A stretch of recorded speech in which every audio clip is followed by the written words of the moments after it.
Let's see if my flip works today. Thank you, Jesus. I need the flip to work today. Okay. Welcome to today's live. We're going to be talking about Hebb's law as well as synapses. Before we get into that, go ahead and we're going to take 3 deep breaths to quiet the emotional system, limbic system.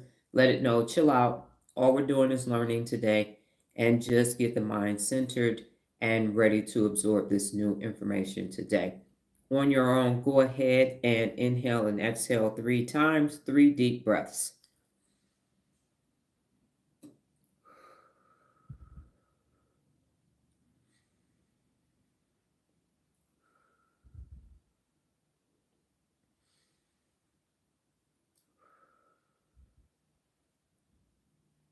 Okay, go ahead and take a screenshot right now before we get started. Let me see what that actually looks like, because I tell you all to do that, and I need to know for myself because my screen looks completely different from yours. And why is it going to my channel? There we go.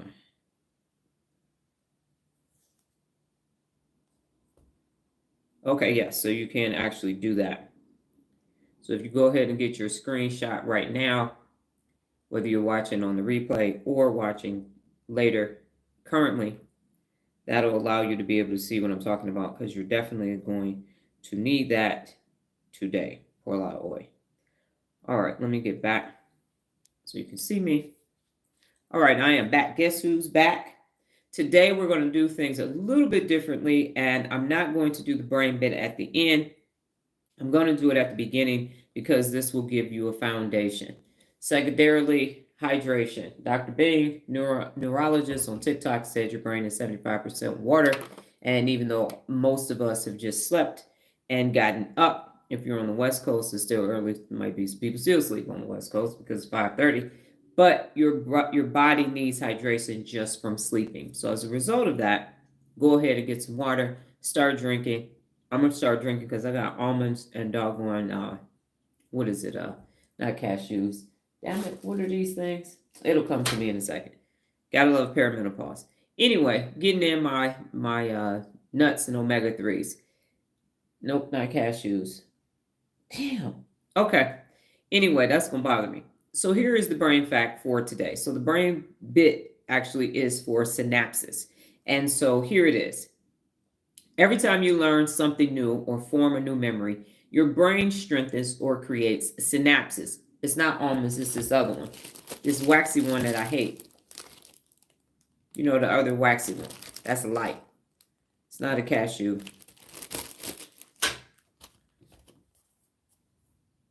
Walnuts, that's what it is. Because I hate it so much, I can't even remember the name. My grandmother used to give us walnuts for Christmas, a bag of nuts, and walnuts was in it. But they're good for omega-3s. And so, yeah, that part. So every time you learn something new, you form a memory. Your brain strengthens or creates the process called synapses.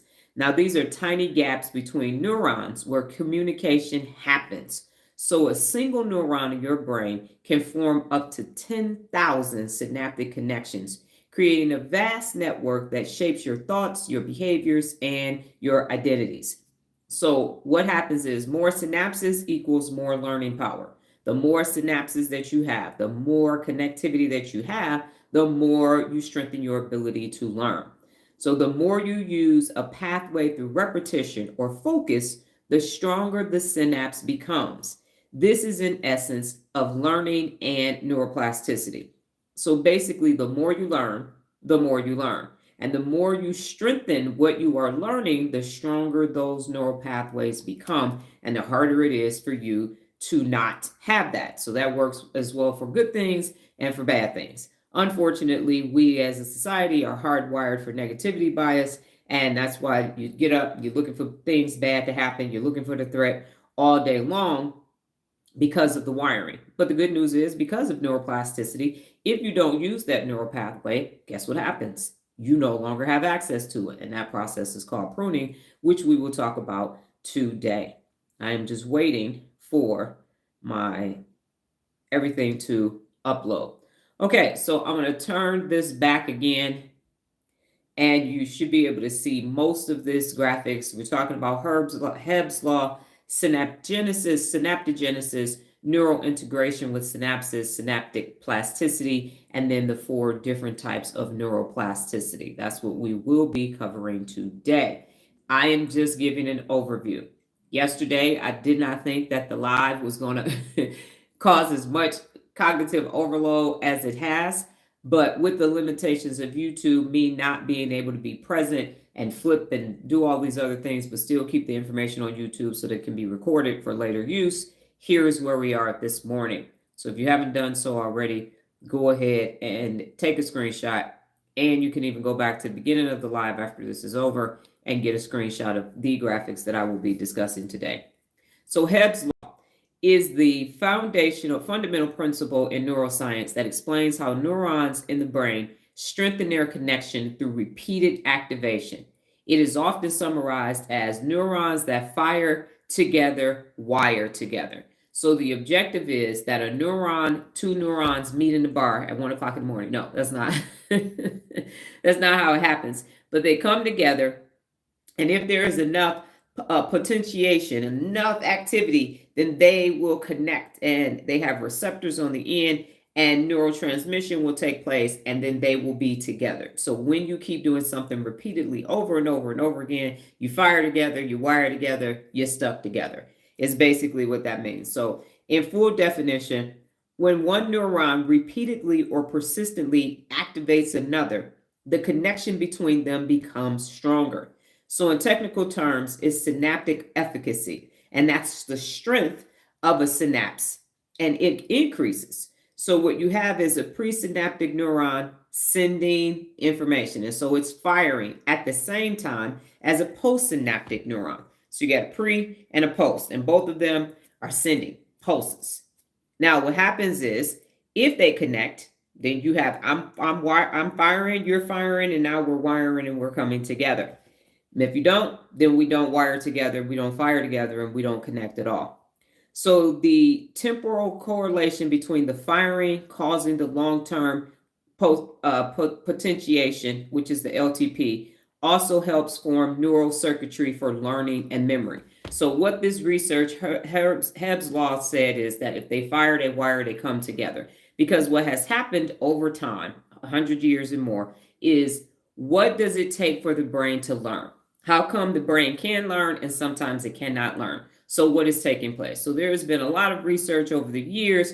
We started talking about how you can do with Cahal and Golgi with the wiring and the staining, and then what is this connectivity? We get to Hebb's law, and now we are at artificial intelligence. And so how do we get there? Through a lot of experiments with lab rats and all kinds of different animals and everything else, because artificial intelligence is trying to mirror what the brain does. It's trying to do it, because the brain just does it naturally. And it's like, well, how does it do it? So in my class, they have the part that I'm on now is that because of the mechanisms, they've been able to make this connectivity, this mechanism of learning, turn it into a mathematical equation, which is why now AI can replicate and give you customized things on ChatGPT and everything else, because it's memory, it's remembering everything, but the brain is still very, very, very, very, very complex. And that's why there's still glitches in AI, because it's actually not an actual brain. But it all comes to the wire fire. How do we learn? And that's what we're going to be talking about today. So an example in the brain, if you repeatedly, and this is a simple example, if you repeatedly associate the smell of cookies with a happy memory, the neurons responsible for smell and happiness form a stronger pathway. So over time, just the smell can trigger joy. And that's the Hebbian law. So for me, when I was at basic training, we used to have to, and that's a good memory, but when I was at basic training, we used to have to clean with pine oil. And so every time I smell pine oil, I'm back at basic training cleaning the bathroom. So that's how something can trigger either a good memory or a PTSD memory. If we were in the doggone Korean grocery store the other day, I had to get the hell out of there because I was like, oh, I am back in Korea. I got to go. You got what you need, Nola, because I'm out the door. But it is them wiring and firing together. Now, the brain regions involved with Hebb's law is the hippocampus. And so that's learning and memory. Then you have the prefrontal cortex, and that's for decision-making and attention. And then you have the sensory cortices, and the sensory cortices are for perception and association. And basically, a sensory cortices is a term for all brain areas that process sensory input, including touch, sight, smell, taste, and hearing.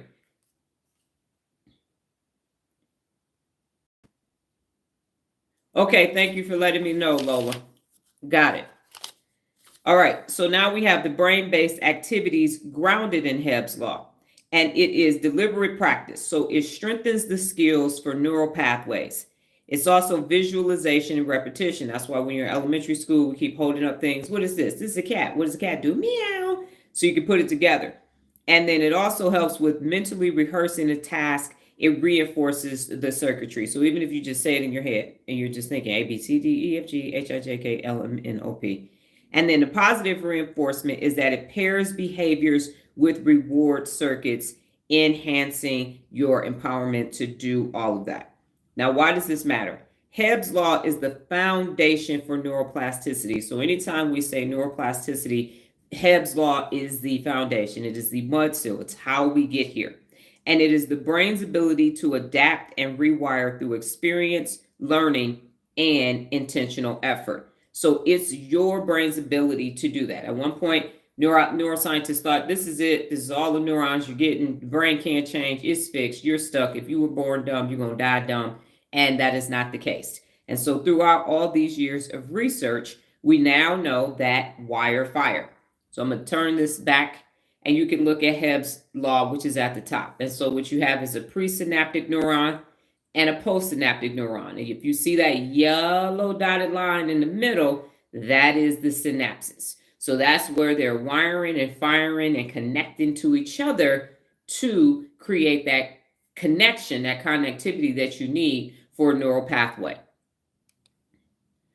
All right, what questions do you have before I move on to synaptogenesis? Synaptogenesis. I'm like, that's not correct. I'm thinking of Snapchat right now. So what questions do you have about Hebb's law?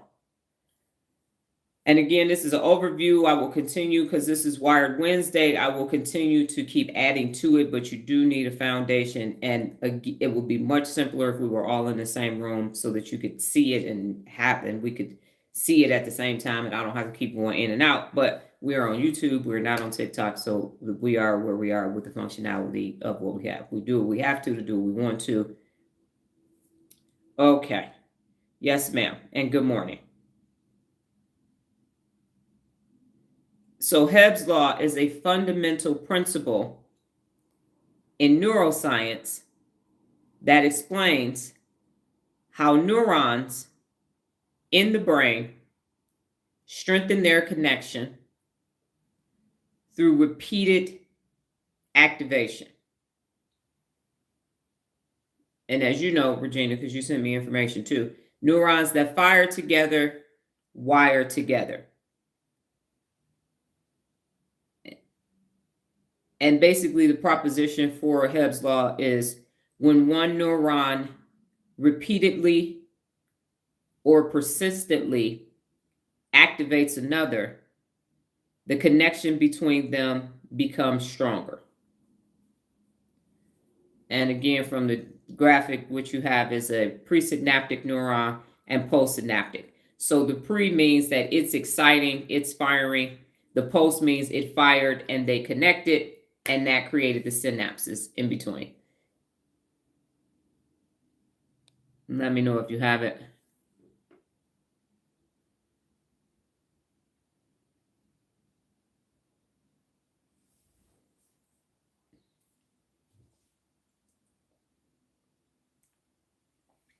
All right. Okay. So now we're talking about synaptogenesis. And what synaptogenesis is, and I will go back. So on the left, my pleasure. So on the left is the synaptogenesis.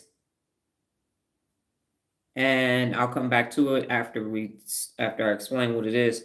So this is the formation between neurons, allowing them to communicate and transmit signals. So the process is like neurogenesis, now synaptogenesis. So neurons is just new neurons, ding, ding, ding, ding, ding.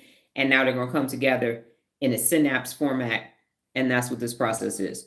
So, yes, when it occurs, first of all, there's 3 times it occurs in your life. When you are a nice little child. So prenatal and early childhood development. That's why prenatal care is so important. And I don't think some of these new mamas is doing prenatal shit. Because these kids, we had an elementary school teacher who was like, I've been teaching for 30 years, and this group right here, oh my goodness, this group right here got the attention span of woo. And somebody put on TikTok the other day that the COVID babies is on their way to school. Jesus, take the wheel. So prenatal care. Don't just take the vitamins, okay? At 5 months, the baby can hear you. So start doing your part, okay? When I was pregnant at 5 months, and I found out it might even be 4 months by now, but I think the hearing still develops at that time. I used to have headphones I put on my belly with classical music, and we listened to Chopin and Tchaikovsky and Beethoven every day at the same time. And then I went to the library every week and got 7 children's books and read to my belly. I do not like green eggs and ham. Sam, I am. I do not like them in the park. I do not like them with a lark. And I did that organic baby food 22 years ago. Before y'all think y'all doing something, I was way back then doing it. Yes, no solid food before a year other than the 2 weeks that my mother kept Nola and gave her pancakes. But that whole prenatal and early childhood development, that's when it occurs the first time. And so it is this rapid, massive formation for sensory, motor, and cognitive development. You go to those doctor's appointments, a 6-week checkup, 3 months, 6 months, all of that, and they measure your baby's head and they keep saying, okay, cool, they're on task, they're not on task. Here's what's taking place. So those formative years are for formation. They are forming the brain. Next, you get it, so you're good to go, and then 13 shows up knocking on the door. That brain is done. Then this new brain shows up. And so now you're in adolescence, and that synaptic refinement is pruning and strengthening important connections. So at that point, it's saying, we need this, we don't need this, we do need this, stop sucking your thumb, go ahead and start talking to people. And so it's pruning all of the things from early development that no longer bode well for the future. And now you got up till 25. So from 13 up until 25, you have this brain. And then you become an adult, not 18. The brain, the law may say 18, but the brain is like, nah, we're not finished yet. So then in adulthood, you have ongoing synaptogenesis supporting learning, memory, and brain adaptability. So you're born, you're so cute and everything. Everybody likes you. Then you get in the 7th grade. Everybody wants to drop you off at the fire department because you're a horrible person, because you're going through puberty and you're getting on everybody's damn nerves. Then you become an adult. If you got a lot of money, you got a lot of friends. If you need help, still people like, fuck you. Then if you roll out and get successful, see, that's my child over there. And now you're on your own. 25, and yeah, you got to figure it out. So at that point, you ODF it, out there flapping. That's a military term, an acronym. It's a technical term. So now it's up to you, because nobody don't give a fuck about you no more. So your learning, memory, brain adaptability is up to you. Hence, insert Dr. Donna, personal accountability. So how does this work? Okay, glad you asked, Regina. So an axon from one neuron extends towards the dendrite of another.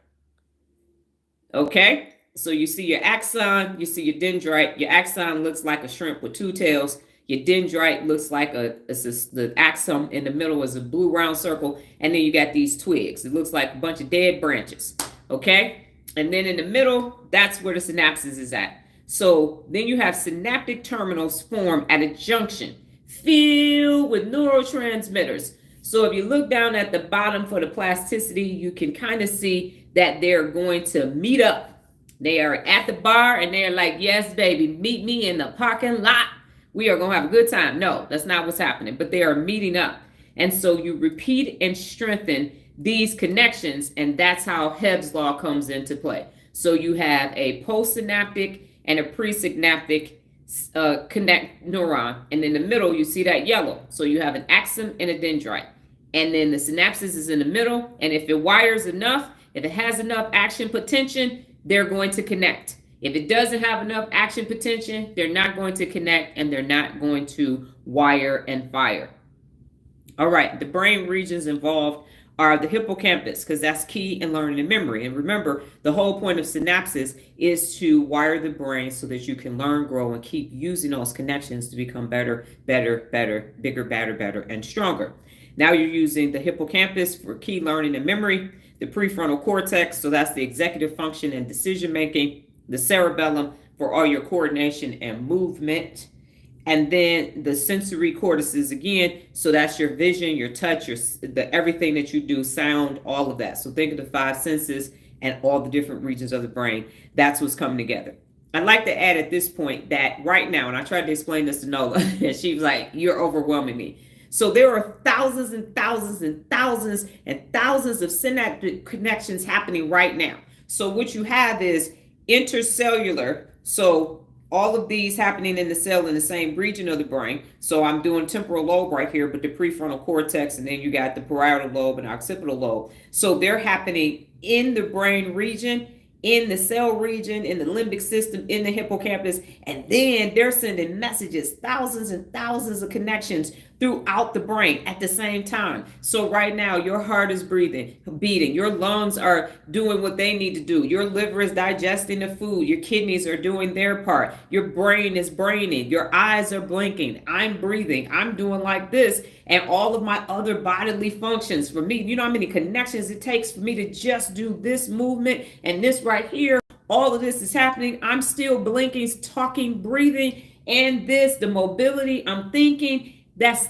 thousands of synaptic connections happening simultaneously. And you don't even think about it. Think about how much it takes. So if I say I'm getting ready to move my right arm up, so that requires that I do this. I'm still talking, I'm still blinking, I'm still breathing. So that's the whole brain. So they're leaving and they're doing intercellular, and then they're going outside of the cells to make all of this move. That's why I said your brain is the baddest mofo organ in your body, because it got to run everything. The heart is just hearting, the lungs is just lunging, the liver is just livering, but the brain is delivering all of those messages all over your entire body. And you think you just sitting here listening to me and taking notes. Absolutely not. If you sneeze and rub your nose, that's synaptic connections. That's alerts. Hey, we're itching. The nose is itching. Okay, cool. Arm, go scratch the nose. The sensory had to say it's itching. And then the motor cords had to say, okay, come on, scratch. All right, we're done itching. Achoo! All of that. Everything that you do happens in the brain, and it's all synaptic connections. So brain-based activities that promote synaptic genesis are learning new skills and languages. Physical exercise. If you are physically able to exercise and you are not physically exercising, you are doing a disservice to your brain, body, mind, and spirit. Get some aerobic stuff in it. Yes, you can walk. You understand? If you can't, you can do chair exercises. I see people in the senior facilities all the time on TikTok doing their thing. Get that mobility going, because think of the synaptic connections that it takes to move this arm and do these things. That means that the neurons are wiring and firing, and they're strengthened. So whatever you can do, anything, wall push-ups, that's where I'm at now. So I'm at wall push-ups and modified plank, but I'm still doing those things because the activity of itself is still strengthening my muscles, and those neurons and those neural pathways are still staying strong. So exercise, damn it. Mindful practices like meditation. If you have not started doing meditation and breathing, you're wrong. How else are you going to regulate your emotional systems? Okay, emotional regulations. You got to calm this bad boy down. Okay, this is not supposed to be running your life. This is. So all the breathing, meditation, woo sign, and everything else is going to keep the prefrontal cortex in control, which is how you're going to start learning. So this is not going to be alerting everything else with bad shit. It's going to tell you real threats, and then this is going to take care of everything else. So the amygdala is not going to keep sending bad messages to the hippocampus and say, yeah, well, you know you had a bad childhood, so I don't know why you're trying to learn this now. You was dumb as a box of rocks in doggone 5th grade. Your ass couldn't read. No, we ain't listening to the amygdala. I got a library in my house now. We paying attention to that. So that new neuroplasticity, the wiring, firing of those new neurons, is synaptic connections at its finest. And to go back, you need to meditate. And then positive social interactions. I'm going to say that again. Positive social interactions. Think positive is one of the 74 principles of real leadership. So you need positive interactions. Why, Dr. Donna? Because there is a natural release of dopamine in the nucleus accumbens. And now you keep getting it. So you're like, ooh, I like being over there with them. Ooh, that was good. That was amazing. And you're learning. If you go to a social event and you come back with no new information, thumbs down on that social event. If you had conversations with 15 people at a social event and you don't have any new information, don't go back to that social event. Any new information that's positive, not when 47 over here and then no, real shit that you can actually use to create that wire and fire connection. Don't go to those social events. I don't go to social events at knowingly, repeatedly. That's why I stopped attending holiday events. I'm like, this shit the same. I ain't about to eat this same food and do this. Oh, this so nice. Where you get this? I'm good. We ain't doing nothing new. Absolutely not. Y'all can have that. Same shit, different holiday. No, not me. So positive social interactions so that you can get you some nice little oxytocin going on, some serotonin and some dopamine, and wire fire, okay? If I say who's gonna be over there, Gina? No, I ain't gonna wire fire over there. I might slap the shit out of Gina. Nope, I'm good, and I don't know a Gina. That's why I use the name. Y'all can go have fun. I'm gonna stay over here and take a nap and rejuvenate, okay? And then adequate sleep and balanced nutrition. Adequate sleep and balanced nutrition, okay? Right now, I'm in my 50s. I'm eating for my 60s. There are a lot of things that I removed from my diet. I'm to the point where if I can't identify it and it didn't come out the ground, it's not going in my mouth. I'm not, That ain't, but I'm like, how many times I came out of the box? Nah, I'm good. That's okay. I eat the same shit off the hot cart at Whole Foods. When they change their menu, then I change my diet. If they don't change their menu, then I'm eating that same doggone vegan and black bean quinoa soup with some brown rice. And a salad that I make with some red wine, vinegar, red dressing. Boom, lunch. And some roasted potatoes, some Yukon roasted potatoes. There we go. Now they're meatloaf. But that's it. And then the things that I make at home. So adequate sleep and balanced nutrition. And as you grow, your body is going to change. Perimenopause will make it so you got to eat all kind of shit. I got to eat fucking yogurt now so I don't get yeast infections. I can't stand Greek yogurt. I'm shoveling that shit in now like it's doggone an assembly line. Ugh. But the diet has to change as the body changes. And so there you go with that. And then you got to get good sleep. And I've said you need good sheets, you need a good pillow, and you need doggone sleep mask to block out the light and get some real rest. And you need to do a brain dump every night so that you actually can sleep. So keep a notebook nearby, write down what's in your head. So when you go to bed, REM 4. So why does this matter?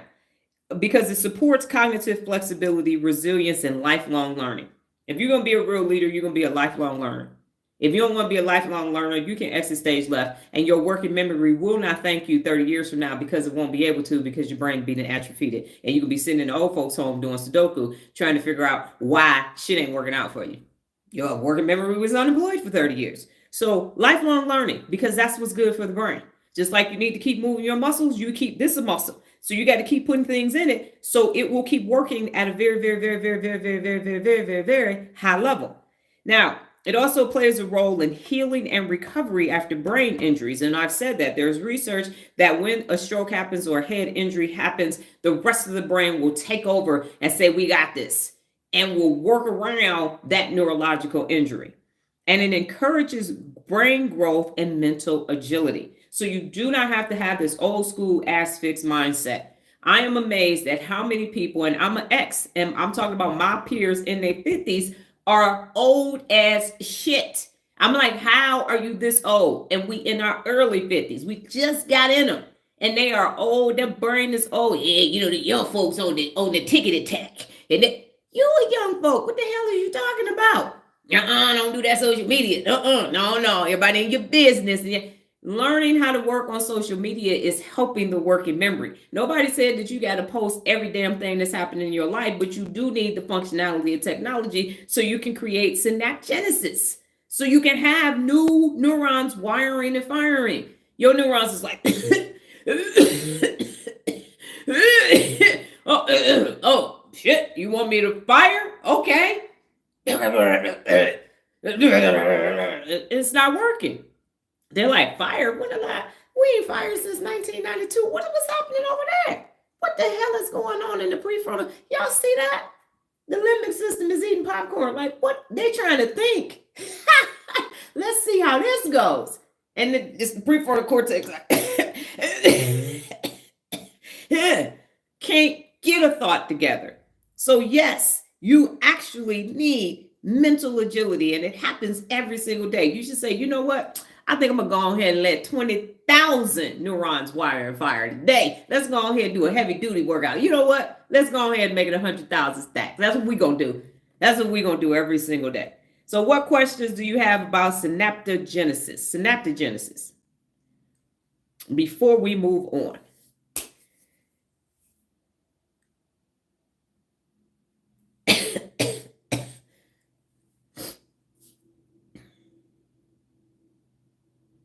No, I got myself coughing for real.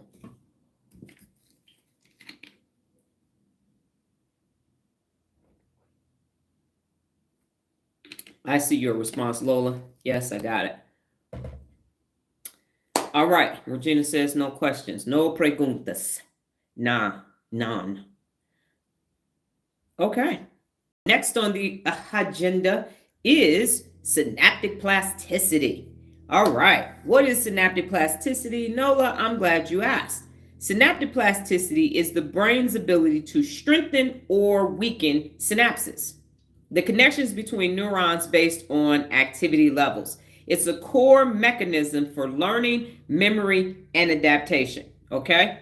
Now, synaptic plasticity refers to the capacity of synapses to change their strength and efficiency in response to increased or decreasements in their activity. Okay? So we have three different types of synaptic plasticity. Number one, long-term potentiation. And what this does is it strengthens the synapses due to frequent activation. So it can last for hours up to years. That's long-term. I know it's like, damn, long-term is hours in the brain. Yeah, because quick shit happened in milliseconds. So hours up to years is your long-term potentiation. And so that's the skills that you have. I have the skill to do drill ceremony that I learned way back in 1987 when I was in ROTC. And so that's a long-term potentiation for synaptic plasticity.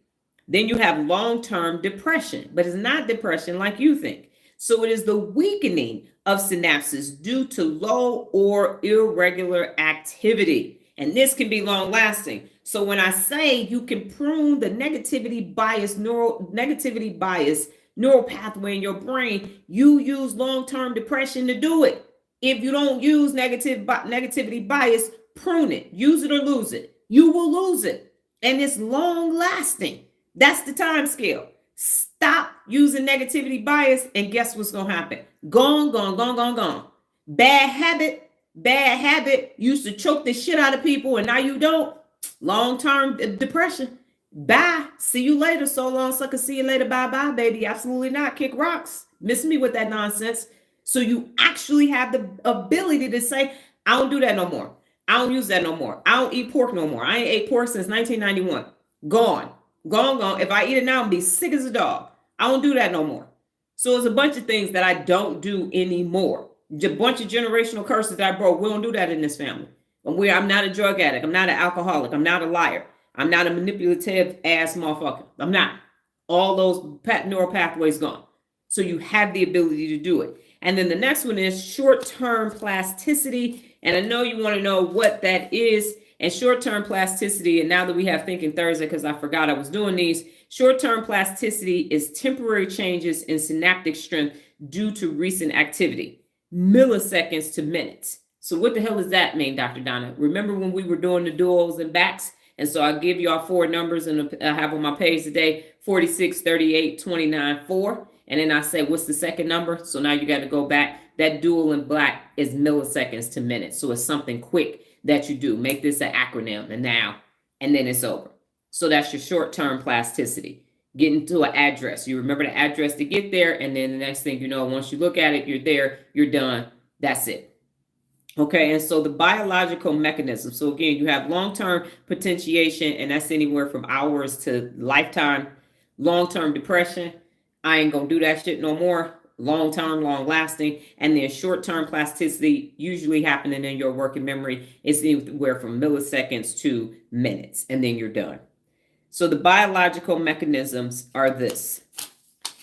It's driven by neurotransmitters releasing and receptor sensitivity and intercellular signaling. So remember I said you could be in a cell located in here, and now that's where it's taking place.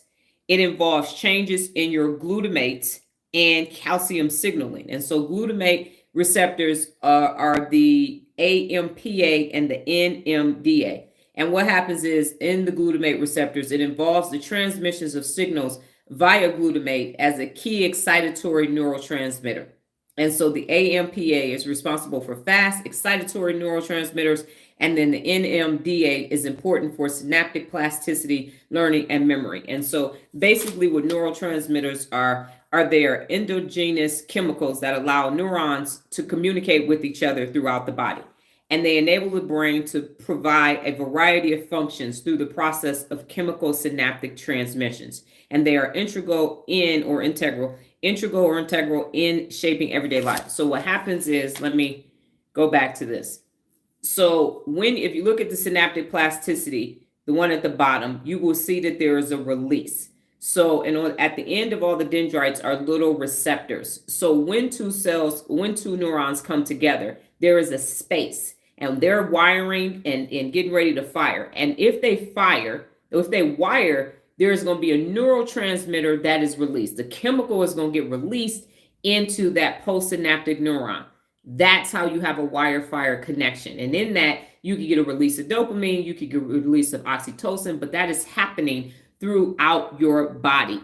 And so that's what neurotransmitters do. They transmit those chemicals, those hormones, into the other neuron to make that happen.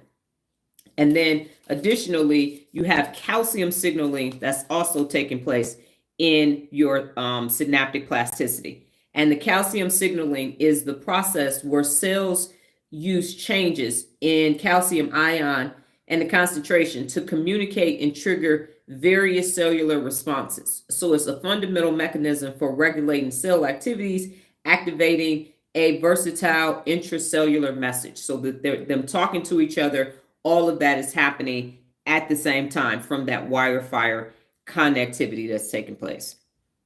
So the brain regions where this occurs the most in this synaptic plasticity is in the hippocampus. So everything that you're learning is taking place in the hippocampus, and you're learning it because you're retaining it. That's how you know you learned it. If you can recall it from the hippocampus, yes, you learned it. If you cannot recall it, you memorized it, and it was in short-term memory, and you did a brain dump as soon as the test or the reason why you needed that information. Also in the hippocampus is a use it or lose it. If you don't use things in the hippocampus, it will dump it out and put new information in. So if you don't use it, it's going to be like, okay, we haven't used this. They're going to do like a check in. Okay, we don't need it anymore. And then you're like, dang, I remember I used to be able to. And now you got to rewire it again in order for you to be able to do it. Next is the neocortex, and that's learning and decision making. And the neocortex integrates sensory information to support higher brain processes like learning, memory, perception, and goal-directed behavior. And then the amygdala is in your emotional memory. That's why you have PTSD. That's why you have trauma, depression, but you also have good memories as well. And then in the cerebellum is all of this motor memory. So when you start talking about synaptic plasticity, it's in everything that you do without you even paying attention to it or realizing it. And some of the brain-based activities that will enhance your synaptic plasticity are this: active learning, engaged, and spaced repetition. So when you learn something in the book Brain Rules, it suggested classes should not be an hour. They damn sure shouldn't be an hour and 20 minutes like they are here in Las Vegas. No, you should learn in 20 to 30 minute increments, take a break and come back. And that's the Pomodoro technique. So that would allow you to engage, learn, take a break and come back, and it will settle. And now you will be able to recall it better. But if you try to just sit there for an hour and 20 minutes, I used to have 2 hour and 40-minute classes that met on Tuesday when I was in college. I don't remember none of the shit from them classes, let me tell you. So that's one way. Next is physical exercise. Again, physical exercise. Do you need to go do an Ironman competition? Hell no. especially if you're over the age of 50. No. But you can get up and get moving. And then you got to go for more than the couch in the kitchen. Okay? That's not exercise at all. You ain't burnt any calories, especially like in our house. The family room is right adjacent to the kitchen. It's about 10, 12 steps away to the refrigerator. So no, get up, get out, change into some active wear, and go get moving. Next is mindfulness and meditation. Again, you got to calm emotional regulation. You got to calm this nervous system down, or it's going to be stronger than your prefrontal cortex. Quality sleep. Quality sleep. And let me explain to you what quality sleep is. The adenosine is the hormone that says, I'm sleepy, I'm not.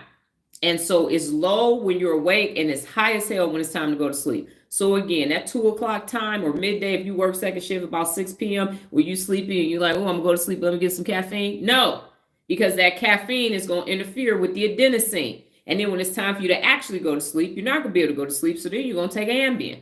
And your whole sleep cycle, and remember the release of those chemicals, so you're gonna create a synaptic connection of, I'm tired, I need caffeine. Instead of, oh, adenosine wants me to take a nap.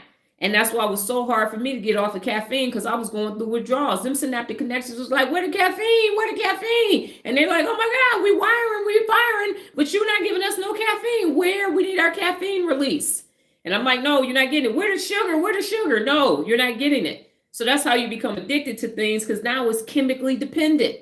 So now you gotta have, this is decaf instant coffee. Ain't nobody knocking down Nescafe door for this shit, okay? Rock gut. No bueno. I just like the taste and the idea of coffee, as opposed to all the other times, all I drink is water, flat and sparkling water.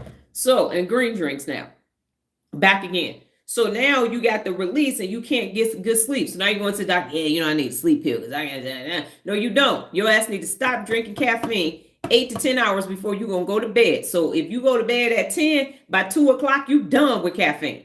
Done. And if you could take a power nap, that's all you need. Now you're going to go to bed. Now adenosine is going to be high. Do that brain dump, write your shit down, and go ahead and go to bed. And you're going to have a better night's sleep. Next is balanced omega-3 rich nutrition, which is why I got these nasty ass walnuts in here with these almonds. And then finally, novelty and curiosity driven task. And so this is anything. Go learn how to play a video game. We got axe throwing here. I mean, anything you could think of to do for a hobby is here in Las Vegas. All kinds of shit that you wouldn't even think is a hobby can be a hobby. So learn new things. Go to a pottery class. Go to paint and penal if that's something that you do. But get going. And driven tasks, Duolingo, Elevate, Luminosity. All of these are apps that you can use that will give you this, I'm going to learn, I'm going to have these tasks that at the end, I can get a result. I did good, I did bad. I got 5 questions right and 2 questions wrong. So why does this matter? Because it forms the biological basis of memory. It enables cognitive flexibility, which is located in the executive function of your brain. And it allows you the ability to recover after injury.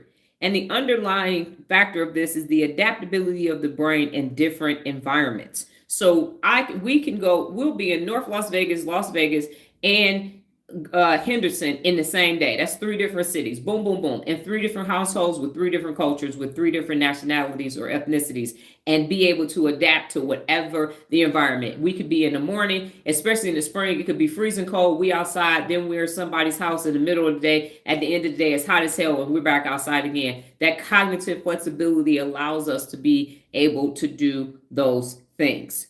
So what questions do you have about synaptic plasticity?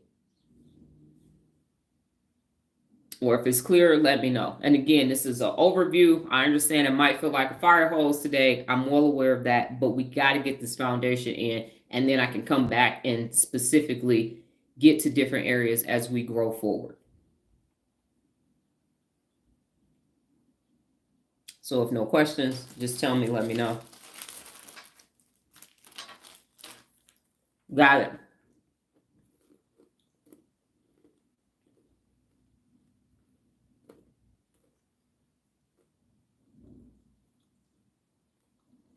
And I'm burning a lot of brain cells today. That's why I gotta keep eating and hydrating.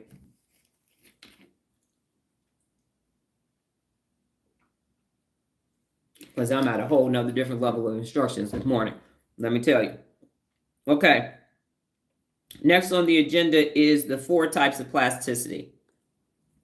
So if you look down at the bottom right corner, those are the 4 types of plasticity.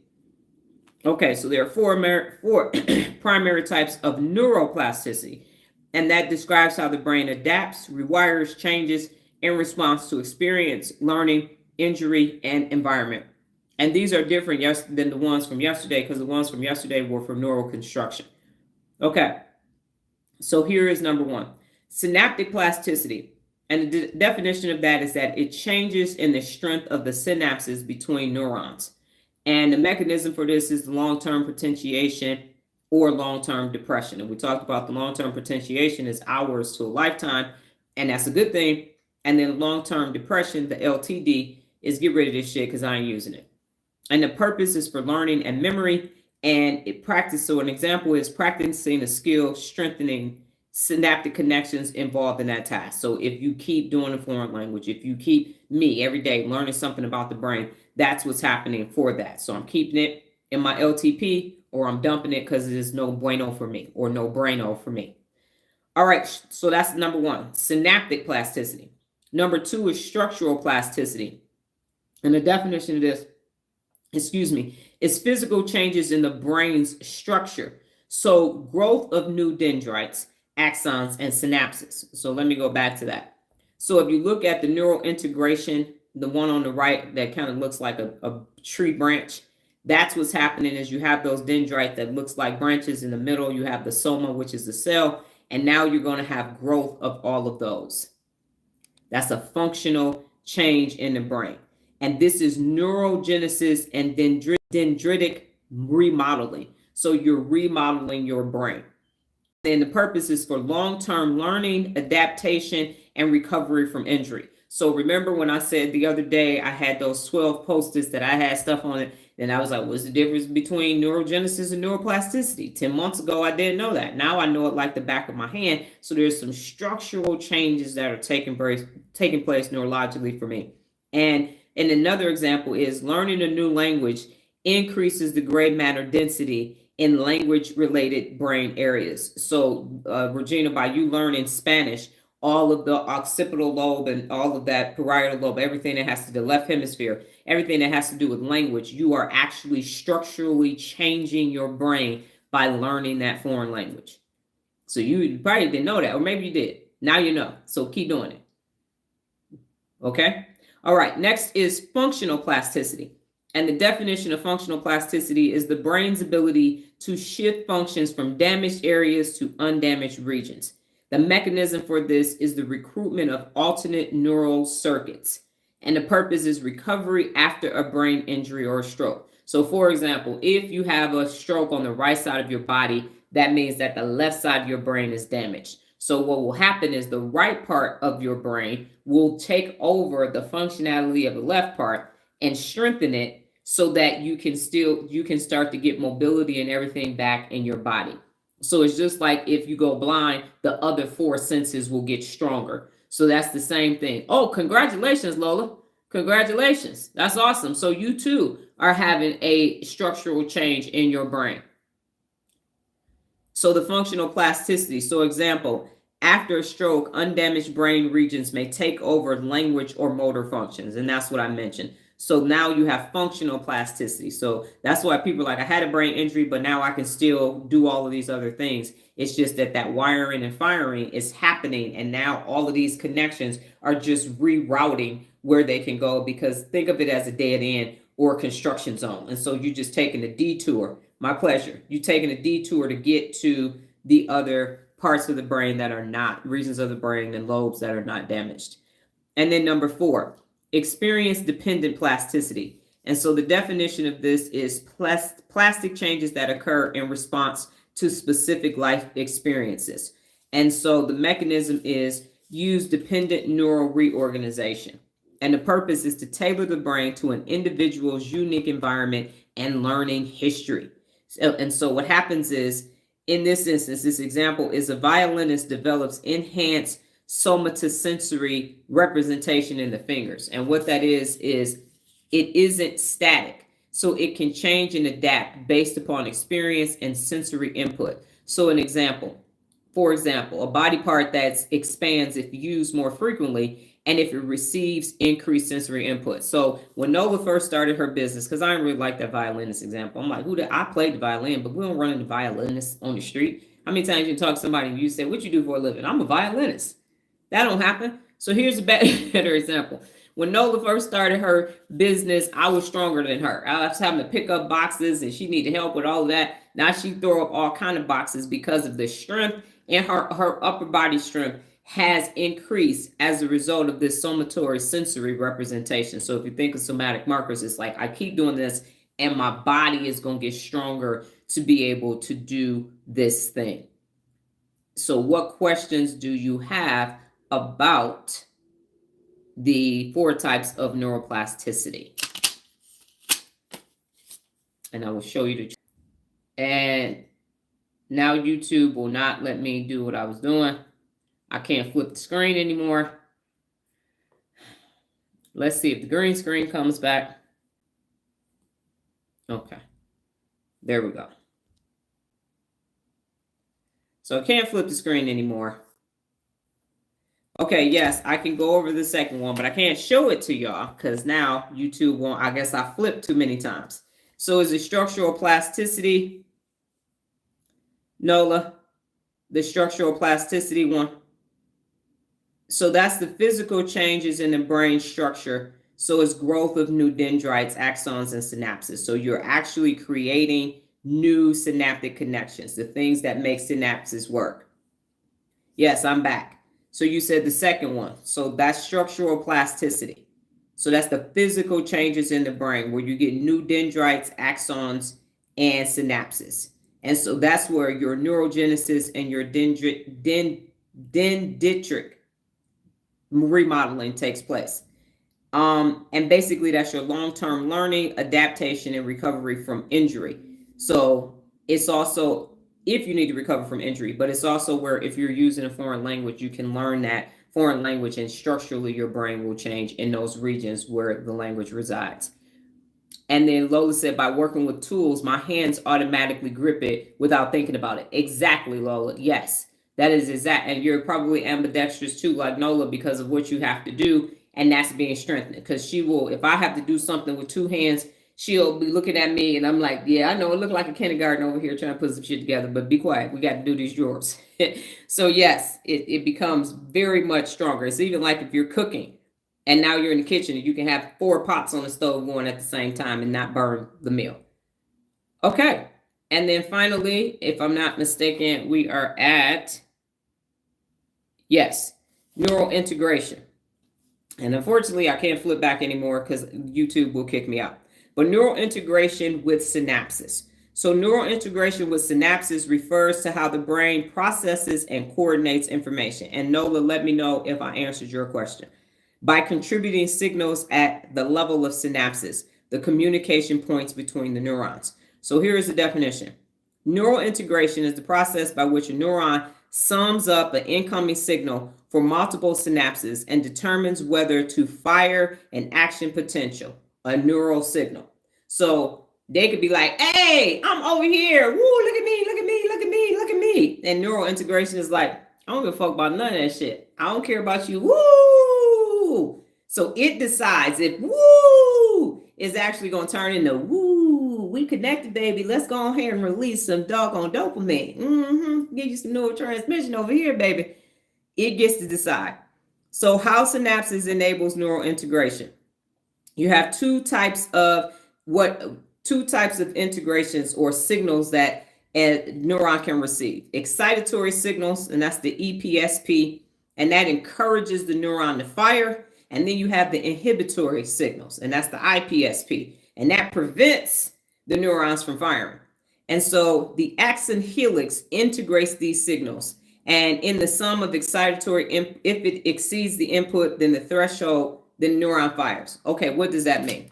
So what happens is the axon helix is like the security guard at the club, and it decides if you coming in or not. So if you think about it from that perspective, everybody's outside, let me in, let me in, let me in. And then the security guard like, you got the wrong outfit on. No, you can't come in. Ooh, you fine. come on in. So it decides if that connectivity is actually going to take place. That's what's happening. So an excitatory signal encourages the neuron to fire. Hell yeah, come on in. We about to learn some shit. I'm telling you, come on. And then the inhibitory signal says, listen here, right amygdala, slow your roll. No, we're not about to slap Gina at the barbecue. That's not what's about to happen. And so you have the inhibitory, because remember, we have the inhibitory function inside of the executive function, inhibitory control, to say, we're not going to do that. We're not going to do something to say something. And so you might need to send that message. Stop. Don't slap Gina. Okay? That's the message that got to override. Move, Axum, and Helix out the way. We got to get in here and make sure Dr. Donna don't smack Gina. So it does both. So when you find yourself not doing something, the signal that was sent was don't do that. And if you find yourself excited, hey, we in the club, woo, we rolling now, then now it's sent an excitatory. So you want that to happen. Now, what happens with people with ADHD, they got too many excitatories happening. They got way too many, like, yep, we about to be up in here. And now it's like, ugh. And then with depressed people, it's too much inhibitory. So now they don't want to do shit. No, I don't feel like doing nothing. Yeah, fuck that. I'm just stay home. I just be in bed. I'm just be in bed. So that's why you need balance. That's why you got to work your entire brain so that the inhibits inhibit what they need to inhibit. Don't smoke no crack. And the excitatories are like, go exercise, read a book, learn the brain, gonna speak Arabic, we're gonna hablar español, francés, sprechen Sie Deutsch, yeah. So that's how it's supposed to work, okay? Now, the types of synaptic integration. You have spatial summation, and that signals for multiple synapses to arrive at different locations of the neurons at the same time, and that's input from many different dendrites all at once. So in order for me to do this, whole bunch of shit got to happen at the same time. And then you have temporal summation, and that signals the same synapses to arrive in rapid successions, one synaptic firing quickly in sequence. So in order for me to do this, a lot of things got to take place. In order for me to read, I just got to keep reading and keep reading. So that same read keeps firing. It connects, and now I'm reading. But to do all this, whole bunch of shit got to happen at the same time. So that's multiple reasons talking to each other. I bet this shit look crazy as hell. Or read. Okay. So why neural integration matters? Because it enables decision making at the cellular level. It allows neurons to process complex inputs from multiple sources. They're coming from here. So the amygdala says, slap Gina. And then it says, And the motor system is like, no, we're not going to slap Gina. Everybody's over here, get to the prefrontal cortex. And the inhibition control says, don't slap Gina. Got it. Says, I don't fucking feel like reading. Remember, we got the 1 minute start rule. Don't matter. We about to start reading. So that's how that happens. And it allows neurons to process complex input from multiple sources, like I said, and then it supports refined motor control, sensory perception, and cognitive functions like attention and learning. Now, the brain regions where integration is prominent: cerebral cortex for multisensory and cognition processing, the cerebellum for fine motor coordination, so you could be able to use that drill and get it, play that violin, so type on the computer, code, all of those things. The thalamus for sensory relay and filtering, because we know thalamus is here in the limbic system with the hypothalamus, the hippocampus, and the amygdala. And then the hippocampus for memory integration. And the brain-based activities, that you can use to support neural integration is mindful attention to multisensory tasks, like cooking while listening to music. I do that all the time, especially back in the day. Have a hard day at the Army, come on home, I'm gonna chop some shit, listen to some jazz, eat a good meal, and then go to sleep.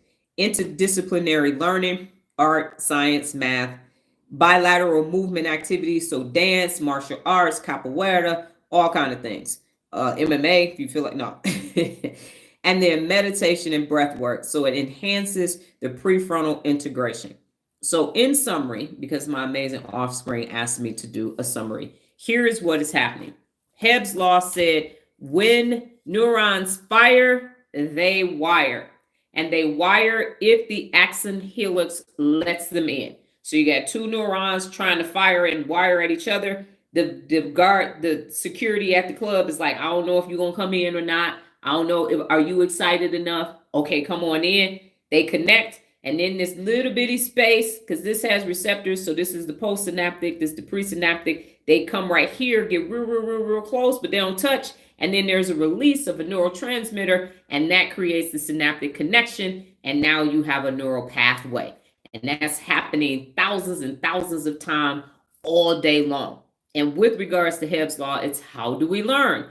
And when we keep doing the same task again and again and again and again, we learn it. The hippocampus says, thank you very much. I got it. Let me know when you need it. Sends it up to the working memory. The working memory says, it's time for me to drill. It's time for me to teach. It's time for me to play my violin. And they all come together. And so you have the ability to create these new connections. You have the ability to structurally change your brain. You have the ability to functionally change your brain. You have the ability to create these new synaptic connections at the cellular level.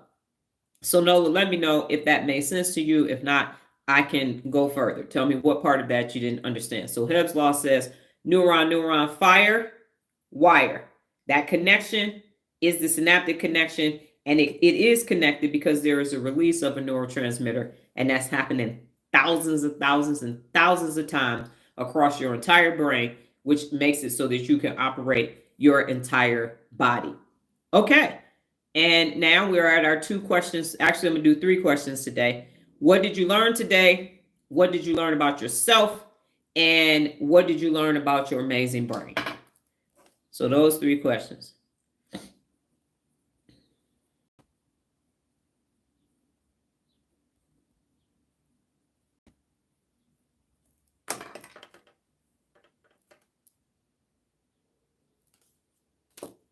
Makes sense. Well, great. I'm glad it makes sense. What did you learn today? What did you learn about yourself? And what did you learn about your brain?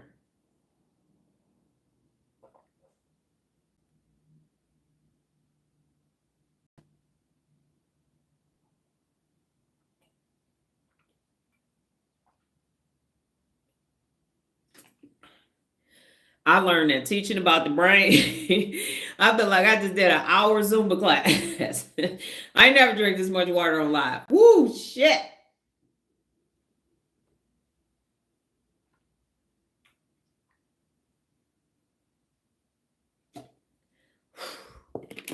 That was intense. I'm almost finished with this water. This thing is 33.8. Man, I'm still thirsty.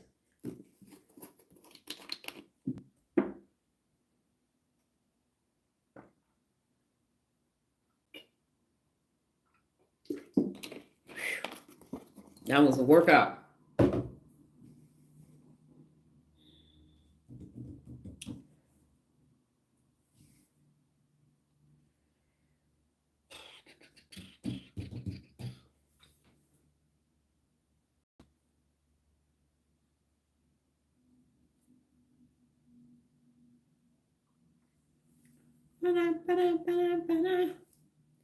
Nola said, I learned about the 4 different types of brain plasticity. Yes, neuroplasticity, because there are other types of plasticity, but this is neuroplasticity.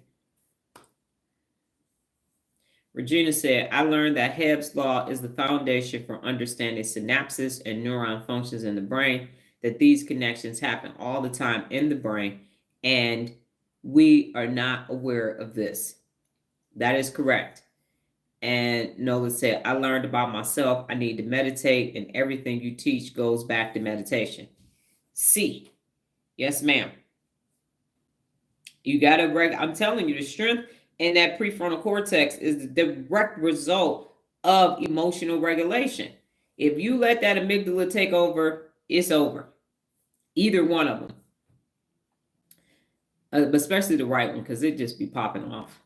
Nola said, I learned about the brain of Hebb's law, the wire and fire. Yes, so instead of fire and desire from Rick James and and Tina Marie, it's that wire, that fire and that wire.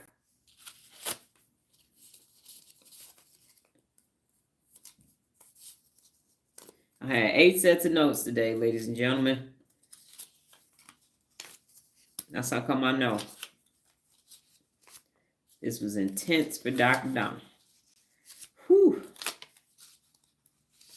Hopefully, Kahal and Goji and Heb are saying, well done, young grasshopper.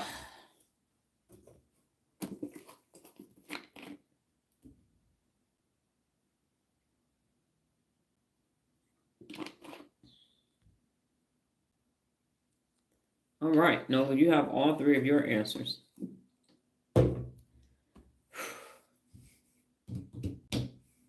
By far the hardest lesson up since I've been talking about the brain.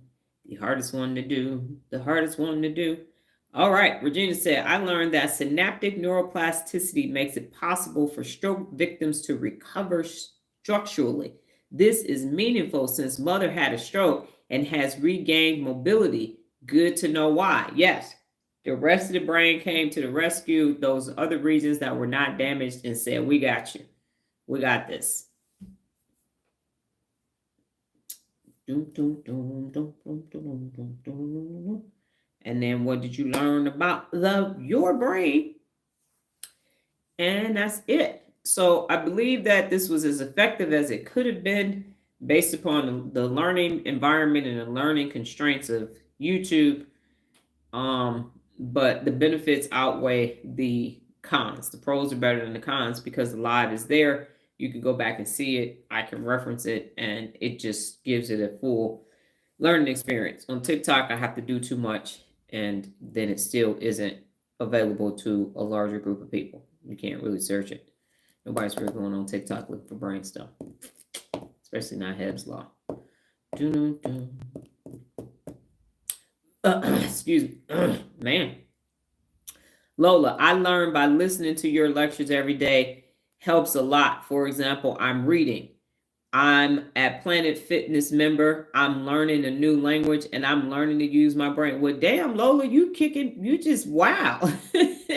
And I'm using my brain differently. Okay, can I put that on my website? No, I don't have testimonials on my website. Yes, that is awesome. Yes, ma'am. That is amazing. You have leaps and bounds, quantum leaps. They call this a paradigm shift. You got a bunch of them. That is amazing. The brain is amazing. And you give it what it needs and it will help you succeed. I'm not only building houses. Yes, ma'am. Well, I mean, you dusted off that computer and got out here. You're on social media and everything, but I didn't know you was doing that. You did a lot more. Baby steps. I get it. You go slow to go fast, but that's a lot. And here's what I will say. The more you use your brain, the more you can use your brain. And once you just dust it off and say, okay, working memory, anybody over 35, I got it. We just got to start slow. That momentum, it just, those neural pathways, that synaptic connection starts connecting. And now you are doing all of these things simultaneously. People used to call me superhuman and all this other stuff. I was like, I'm not. And I knew back then, I'm like, I'm not superhuman. I'm just doing this. And now it's allowing me to do more and more and more and more and more and more. And that I didn't know that it was neurological at the time, but it makes perfect sense. As Steve Jobs said, the dots will connect later, and they are connecting like nobody's business. So yes, I am grateful that I have taken this leap of nerdom and came out as a nerd. They say when you come on out, everything works out. So coming out as a nerd 10 months ago, I know, right? Lola is killing it over there silently doing it, but she's like, listen, Dr. Donna, I'm a bad mofo too. I'm over here killing the game. It's not fair. Regina's doing big stuff too. And I don't know if y'all have watched, Kevin is in Kevin is in Armenia. Him and his wife are in Armenia. So if y'all go, if you have a TikTok account, Hookism, Hookism is his TikTok name, but he is putting out a bunch of videos. He is definitely having a nice little journey. I knew once he touched down, I'm like, he talking about he at the airport, he missed us. I was like, dude, when you get there, you ain't gonna be thinking about us. But yes, so you got to go see it, Regina, because he is in temples and he's in mountains and all kind. They went to this place to eat family style dinner. I think you really get a kick out of it. It's a hookism, Hookism, but it's Kevin Hook. So if you, yes, ma'am, you're welcome, Miss Lola. So if you look up Kevin Hook on TikTok, you will see it. But if his username is Hookism, Hookism, and you can see, I think he got about 6 videos up there because they had to get there, get on the timeline and all of that. So I think it's 5 or 6 videos. He'll be back next week, the 4th. I'm sure he got a jet lag, so he'll probably be back on the live probably by the 6th, somewhere around there, the 6th or 7th, just to get back. But yes, they are having a spiritual experience. And water, one thing, they were at this water event, so it was dancing and all of that. It is. So yeah, and that's why this timing was perfect for him. So they needed this break and everything. And yeah, he's going to come back rejuvenated and everything else. And he got to do World Leader Resources too when he come back. So everybody, we done with the 30-day challenges for y'all. 6 months in, you are Real Leader Resources. You can't do no more 30 days. You got to get down and grimy and get dirty. All right. So yes, the brain is an amazing organ. I'm going to my grave saying that. And can't nobody argue me. I wish I get in the room with some doggone heart surgeons and everything else. I'm like, nah, bro, the brain. It's the brain. It is definitely the brain. Insane in the membrane. No, the brain is what changes everything. Everything. All right, ladies and gentlemen, that is all that I have for you today. I would like to say this was, if you look at how much water I have left, again, this was the hardest, most difficult of all the lives that I have done since I've been talking about the brain, because this is actually what I'm actually learning in my doggone class as we speak. And I'm like, and you about to teach this? You just, this part, you about... So you gonna dendrite and you gonna ask them and you gonna somate. You okay, got it. Roger that. So yeah. So we will continue to understand it. You had a visual, now you understand what synapses is. You can understand neuroplasticity and all the things that are taking place in your amazing brain. So when people start making it seem unaccountable, people start saying dumb shit and all kind. You're like, okay, that amygdala, that 3-year-old and that 5-year-old is running the show. Let me just go ahead and exit stage left. I'm not about to be talking to a toddler. You don't understand what I'm saying. And just keep it pushing, because you have the ability to have these 860 trillion synaptic connections. And some people are saying that it's 100 billion neurons. So it's anywhere from 86 to 100 billion. So you could be 860 trillion to 100 million trillion. I think that number would be somewhere around there. But anyway, it's a lot. It's definitely a lot for you to, it's unlimited in the things that your brain will be able to do. And again, the more you use it, the more you meditate, the more you exercise, the more you emotionally regulate your limbic system, the stronger the prefrontal cortex becomes and the stronger mentally you become. Okay. Well, that's all that I have for you today. I believe it was an effective live. Thank you for being a participant today and being able to have an understanding at the neuron level, the cellular level of this amazing brain, so that you can build upon that. God willing, higher power in the universe, I will be back tomorrow, same time, same place, safe space, different brain t-shirt. You all go off and have a brain-tastic day. Take care.